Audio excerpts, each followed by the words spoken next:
Hello, Adam here.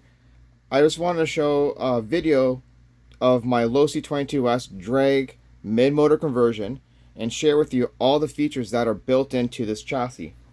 This chassis' focus is on the new upcoming real street class, but you can also use it if you wish in an outlaw class or any classes that allow, I guess, a custom chassis like the VXL class or anything like that.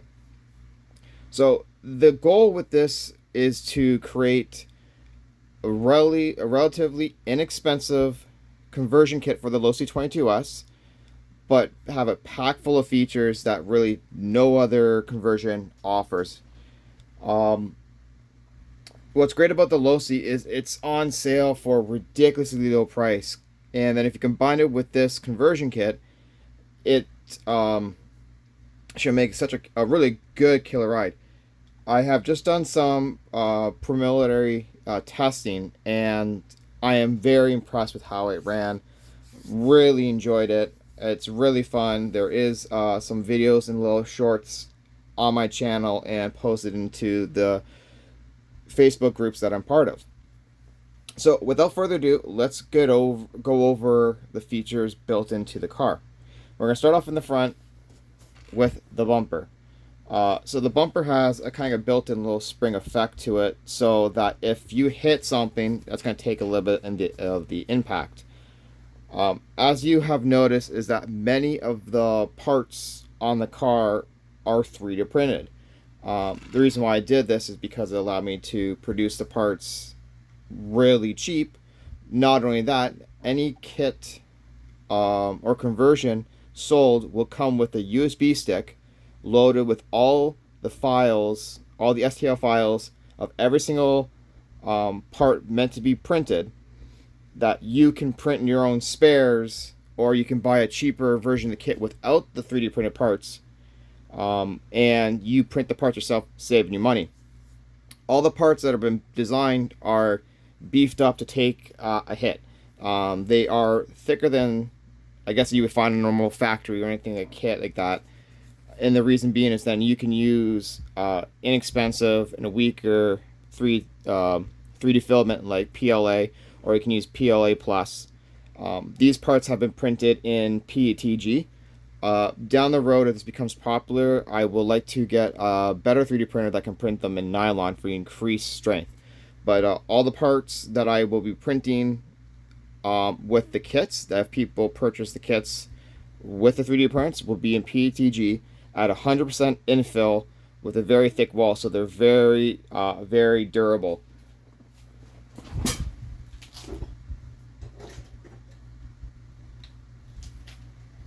So just an example of some of these parts that are printed, like this is the rear pod, and you can see it's fairly intricate in terms of the design to make everything fit.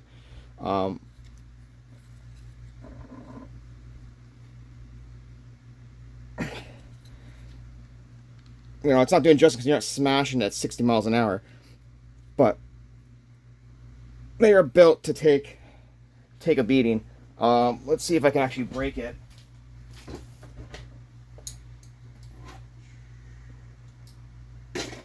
It's gonna grab. That one's a still kind of good part. I'm gonna grab my first iteration, so this one actually might be a little bit weaker. But let's see if I can actually break this. So that was printed off of the PLA, and that was my first type. So that was actually a fairly weak part. But how that gets screwed in is actually pretty strong. But having to take a lot of forces to break those parts, and that's with the PLA, not the PETG. Things with the PETG, they have a lot of flex built in.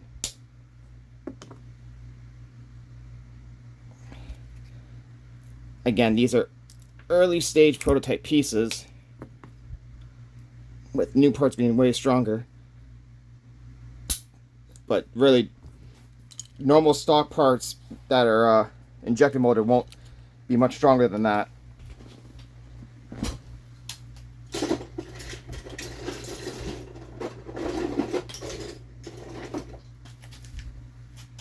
And then here's the same kind of stuff, in a sense, in the PLA silk filament.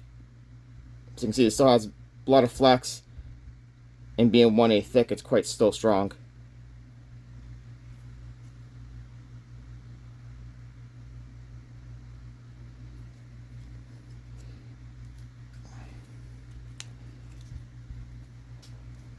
So, you know, just kind of showcasing vacuum parts are going to be fairly durable. And it's getting back into this. I know I got sidetracked. So we got a built-in bumper that has kind of a built-in spring. Lower down is the front bulkhead, or lower bulkhead, which supports the dual bell crank steering. I wanted to retain the dual bell crank steering so that when the car hits a bump, the wheels do not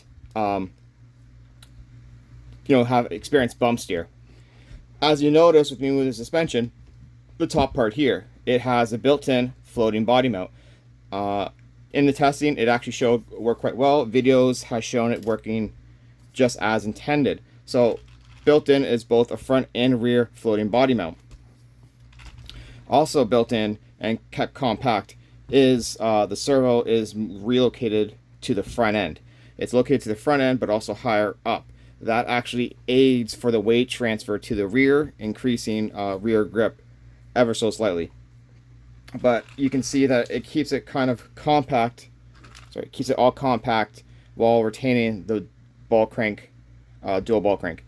Arms are level as well to the steering knuckles. Steering links are parallel to the upper links as well, so you don't experience the bump steer that other kits would have.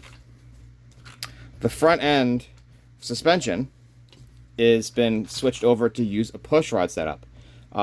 There's two reasons behind this. Sorry, I gotta lift it up. There's two reasons for having this. One, or more than two. Lower center of gravity because of the shocks there behind the front wheels. It was a packaging issue because having the floating body mount and the servo and whatnot, I needed, and having parts built thicker to be robust, put the weight backwards. But other things I had gained because of doing this as well is having the front tie rods here. I can adjust those tie rods to change the suspension, so I can have fine tuning on that. By having a push rod, I have like a 1.5 to 1 rocker ratio. So if this were to move half an inch, this would have about 3/4 of travel. So it gets more finesse in terms of the suspension travel. It's again, I got kind of stumbled before into this, but it allows for more fine input on the suspension on the shock. Like, it will be a smoother transition overall. You get a more throw with it. An awesome thing that kind of came about doing the push rod suspension is by literally using like a 5-10 cent O-ring. You can see right here, a little simple O-ring. It will act as a sway bar. And not only that, it would act as a progressive suspension. So if you notice that as this is compressed, sorry, a little hard, but you see how close those two nuts are. But as the suspension gets compressed, they move further apart. So them being moved further apart allows for it to have like a sway bar effect. So if you see, if I lift this wheel up right now, so that's about right now how far as it will go before the other wheel gets off the ground. So quickly, just doing a really quick terrible measurement. It's about, I'll switch it to,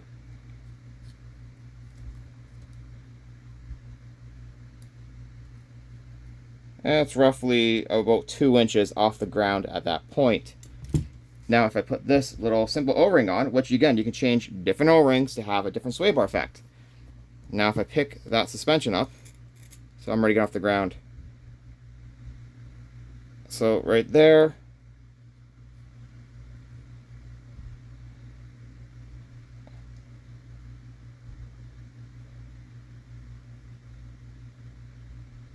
and I'm about 1.8. So That's with the small O-ring, or a light or thinner O-ring, but if you put a different size O-rings on there, you can change how that acts. Another thing built in, even though this is a flat chassis, it has 5 degrees of kick up in the front. Pair that with the caster that's built into the front knuckles, it makes it for a very controllable car. One thing that I was told about other kits or cars in general conversions where they have a flat chassis is that the car is not so stable because there is no kick up anymore. I couldn't really go more than 5 degrees than that, because then it starts to affect the travel, or how the floating body mount on the front travels. If it gets leaned back, the more it can cause binding, but right now it doesn't. The floating body mounts ride on bearings. There's 2 bearings here, 2 bearings here, and 2 bearings here. Your rocker arms run on 2 bearings on each side as well to help keep it very smooth. Bracing happens with the chassis between the shock mount, where it has from the shock mount there is a brace that goes to the front bulkhead, upper bulkhead.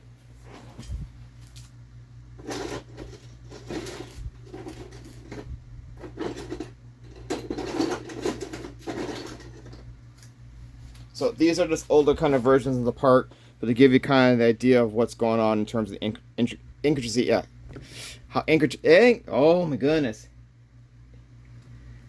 intricate. How intricate these parts are. So right here are your mounts that are on an angle for your push rod. There is your screw that angles downward for your brace. There's a screw up front here for your front floating body mount bracket. There's an extra stud that goes right down to the chassis. And inside of here is hollowed out and tapered and whatnot to fit make as tight of a fit to the stock original lower bulkhead that's still retained on the Losi. Again, earlier prototype piece here is the lower bulkhead, so it is quite thick. As you can see, this runs straight up to underneath the servo, which again ties everything together to keep it super straight. You can see the shot. You can see the 5 degrees of kick up built into the lower bulkhead, and you can see these little tangs that are sticking out. Those little tangs have holes underneath the chassis, and this now has built-in droop screws to both in the front and in the rear, so you can fine-tune your droop in the front, rear, get that car to be level and straight. No more do you have to go and put spacers or fuel tubing inside the shock, hopefully get the measure right and all that stuff. You can dial it in right there. Also, to control your bump stops, how the suspension travels, little clip here that I made too as well snaps right into the shocks. I got one loose over here. So I'll just pull one off. So again, these break off super easy. So it's broken off like that. Clip goes. So you can leave the whole suspension alone. And am I caught on anything? That was a 5mm clip just added in there right now.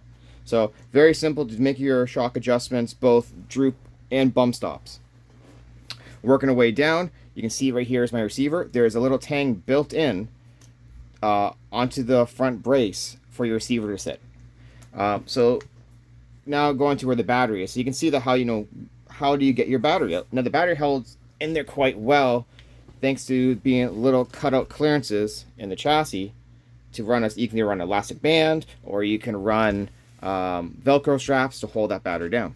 Now to get this battery out, and if you have a speed controller or you see the GNS here, you can't really pull the battery out because you might hit that. This built-in tang right here allows for, and this is an earlier version because there's going to be a hole put here, so you can run your balance lead to your battery, so you don't have to pull your battery out of the car to charge it. So you just pull this tang back, pull that up, and slides right out. So your battery just lift the elastic back up, slide it back in. This is flexible, so it allows for the battery to slide in without any issues. Again, further moving down, you can see that there is tons of room for your speed controller, a GNS, anything like that. Another thing I should have mentioned and you can see part of the reason why this bulkhead's so thick is that it raises, I'm raising up both the front and the rear end while keeping the chassis low. So with the weight on there, when this car is sitting about half an inch off the ground, your arms and your links are dead parallel. So that allows for your arms to be as long as they can. It makes a very consistent car and gets your center of gravity low. That way that your arms aren't kicking way up like a gull wing or anything like that, or a big V. And it helps to also make your axles straight. In fact, actually, the axles are somewhat pointing down at half inch, so that when instead of so when you accelerate right off the line, your back end will squat down. On the original Losi, without it being lowered so much, when you hit the gas, the back would actually kick up because the axles kind of want to straighten themselves. So that solves that issue. Moving on down here is retaining a lot of the rear end, but readjusting everything in the rear. I have a small brace back here that ties right down to the chassis to support the whole rear end, so the rear end's very planted, won't shift on you, and it adds stiffness because it's making another brace closer to the center point. Let me find a wheel wrench. I got one over here. Take off the wheel so I can get in there.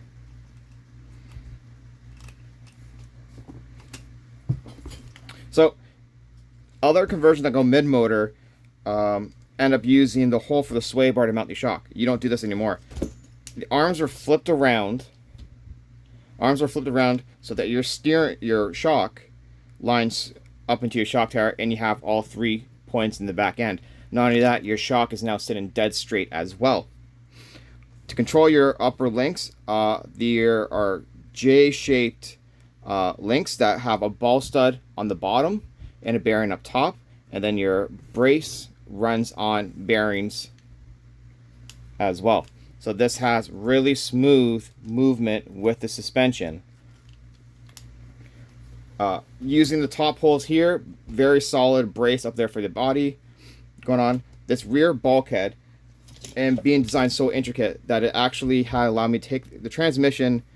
It uses the stock arms, or not stock arms, but the stock pivot blocks, both front and rear. So it uses, this is still mounted in the rear, and the other one's mounted into the front. Arms are level, so you can see if I were to put the arms level, though it's not a really good shot, this arm is level to the top link, and your axle is actually pointed down slightly. So again, when you accelerate off the line, it's going to squat a bit because the drive shaft is going to want to kind of center themselves and so forth. Just again, trying to package and get everything really nice and tight to the differential. Everything's been designed so that's really nice snug fit to the factory parts. Coming to the rear, and one thing I discovered, and if you look at your chassis now and you see that on a stock chassis, so there is this rear pivot block which mounts flat to the chassis, and I thought that this was straight and in line to the front. It turns out it's not. This actually sits 1/16 lower than the front.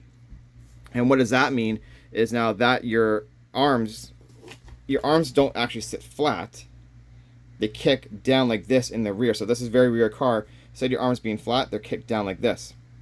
What that does is now you have anti-squat. When you try to accelerate, it's with the anti-squat going on like that, it makes it harder to actually transfer the weight over.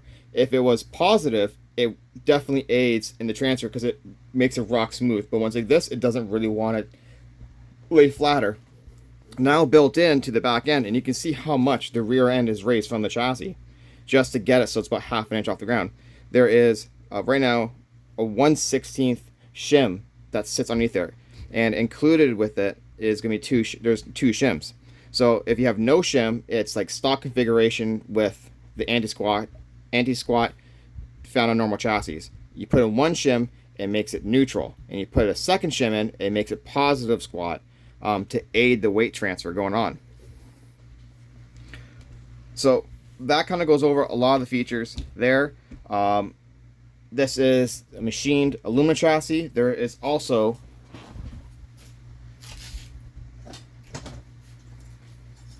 machined carbon fiber version as well. There is going to be 4 iterations of the chassis. There is going to be carbon fiber full kit. And what does that mean? The carbon fiber full kit comes with carbon fiber bottom chassis, comes with the front and rear body mounts as carbon fiber, and also has a set of carbon fiber front links. As well included is all the 3D printed parts required to build it into a real street or whatever kind of drag car, as well as the hardware required, the bearings required for the conversion, and the front links. These links are actually from Traxxas Slash. They are perfect length, have the full adjustment, and they have come with the screw up front here that screws right into the bulkhead. Same thing that goes along with the aluminum. Instead of it being carbon fiber, it has the parts in aluminum. The aluminum works well. That's what I did in testing. It is a little heavier. Expect the car to weigh roughly 100 and I think it's about 120 or so grams heavier. Well, it's more than 100 grams. I think between 100 and 150 grams heavier than the carbon fiber variant. The aluminum chassis conversion is actually a lot cheaper though, or a good amount cheaper than the carbon fiber, as to be expected. The other 2 iterations is both a carbon fiber and aluminum variant, but it has no 3D printed parts included with the kit. If you have a 3D printer or have access to a 3D printer, you can print your own parts to save the money. Again, all 4 versions will come with a USB stick with all the 3D printable files, as well as extra ones, other ones, like there is a battery bracket that allows you to shift the battery further back, which I actually forgot about mentioning in a second.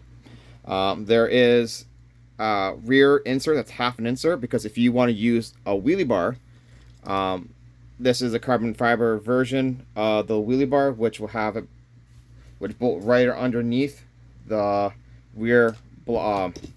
It's going to be kind of hard to see. You can see there's a spacer here. That spacer is removed. This wheelie bar goes into its place, lining up to 4 bolts, and then there is a half insert that takes up the remaining of the room underneath. There is a carbon fiber variant, and there is also going to be an aluminum variant. Again, aluminum being significantly cheaper. The aluminum is 6061 grade aluminum, 6061 T6 aluminum, so still quite stiff and rigid. Going to the battery brake, so you can see there's an additional 2 holes behind the battery. Those line up to the 2 holes here, so you can move this back 1 or 2 hole positions to shift your weight back or forward. If you move it back 1 hole, there is a bracket that you can 3D print that clips on to the front bulkhead, upper bulkhead piece that extends down, so it clips right on top, that snaps right on. And there's also a longer one for when you move it back 2 holes. That more or less goes over the features of the chassis, and I do hope you like it, are impressed. Please feel free to contact me if you're interested in purchasing the kit. Prices will be linked up. Actually, I kind of have the pricing right here. These prices are in a Canadian price. So again, if you want to know what it costs in US or whatever, just look up the Canadian price that I mentioned and convert it to your your currency. So if you were to be looking at doing the full carbon fiber kit with all parts 3D printed, done for you, and again includes a USB with the file, so you can print your own. You don't have to go to a hobby shop, whatever. You can print your own. With all the hardware and stuff required, the kit cost Canadian will be $220. All these prices are subject to change as things develop more, but it's looking at it's going to be $220 for the full conversion. When it comes to the aluminum variant side of this, you are looking at $145 Canadian. So right off the bat, there is a $75 Canadian price difference between the carbon fiber and aluminum. If you just want to go the carbon kit only, where it has none of the 3D printed parts, just the carbon fiber chassis, the bulkheads, and the hardware, bearings, tie rods that are required, you 3D print the parts your own, you are looking at roughly about $150 Canadian for that conversion. And if you want to go just for the aluminum variant of the whole kit, then you are looking at $80 Canadian. So for $80 Canadian, you can convert your whole Losi, 3D print your parts, end up costing yourself about $100 Canadian, and you would have a full-fledged real street conversion, mid-motor, cantilever suspension, front-mounted servo, floating body mounts. Like, I've seen a lot of kits that have floating body mounts, and it's $100 US just for a floating body mount setup. This is built in. So I really hope you are impressed with what's involved with the chassis. And I, love to see your comments and any replies you get. I'd be happy to respond and answer to. Thanks for checking out my video, and have a good one.